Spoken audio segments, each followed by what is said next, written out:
અઘોરી બાબા બની વયોવૃદ્ધને છેતરતી ગેંગના 5 સાગરીતો મહીસાગરથી ઝડપાયા। રાજ્યમાં ડિજિટલ છેતરપિંડીના વધતા જતા કિસ્સાઓ વચ્ચે વલસાડ સાયબર ક્રાઇમ પોલીસે અઘોરી બાબા અને ગુરુજીના રૂપ ધારણ કરી આધ્યાત્મિક વિધિના બહાને લોકોના નાણાં ડબલ કરવાની લાલચ આપી છેતરપિંડી કરતી આંતર જિલ્લા ગેંગના 5 સાગરીતોને પોલીસે મહીસાગર જિલ્લાના વીરપુર ખાતેથી દબોચી લીધા છે।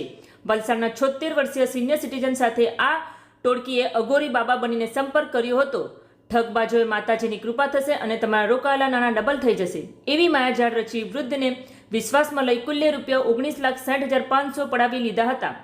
વલસાડ એસપી યુવરાજસિંહ જાડેજાના માર્ગદર્શન હેઠળ પીઆઈ એચજી રબારી અને પીએસઆઈ ડીએસ પટેલની ટીમે ટેકનિકલ સર્વેલન્સ અને હ્યુમન ઇન્ટેલિજન્સના આધારે આ કેસની તપાસ તેજ કરી હતી। તપાસના તાર મહીસાગરના વીરપુર તાલુકા સુધી લંબાયા હતા। પોલીસે છટકું ગોઠવી મુખ્ય સૂત્રધાર નોમાન ખાન, મહેબૂબ ખાન પઠાણ ઉંમર વર્ષ 25, અજાજ ખાન, જાફરુલ્લા ખાન પઠાણ ઉંમર વર્ષ 32, સલમાન ખાન, જાફરુલ્લા ખાન પઠાણ ઉંમર વર્ષ 34, સમીર ખાન, જાફરુલ્લા ખાન પઠાણ ઉંમર વર્ષ 26 આ તમામ રહે લીમડા ભાગોળ વીરપુર જિલ્લા મહાસાગર તેમજ ઇરફાન ઇસ્માઇલભાઈ શેખ ઉંમર વર્ષ 35 રહે નવા મુડાવા તલવાડી પોલીસ સ્ટેશન પાછળ વીરપુર જિલ્લા મહાસાગર અને આમ 5 આરોપીઓને ઝડપી પાડ્યા છે।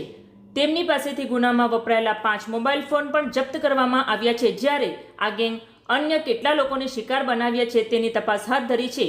નાગરિકોને અપીલ છે કે કોઈના ડર કે લાલચમાં આવી ઓનલાઈન વ્યવહાર ન કરવા અને શંકાસ્પદ કિસ્સામાં તુરંત 1930 ડાયલ કરવો।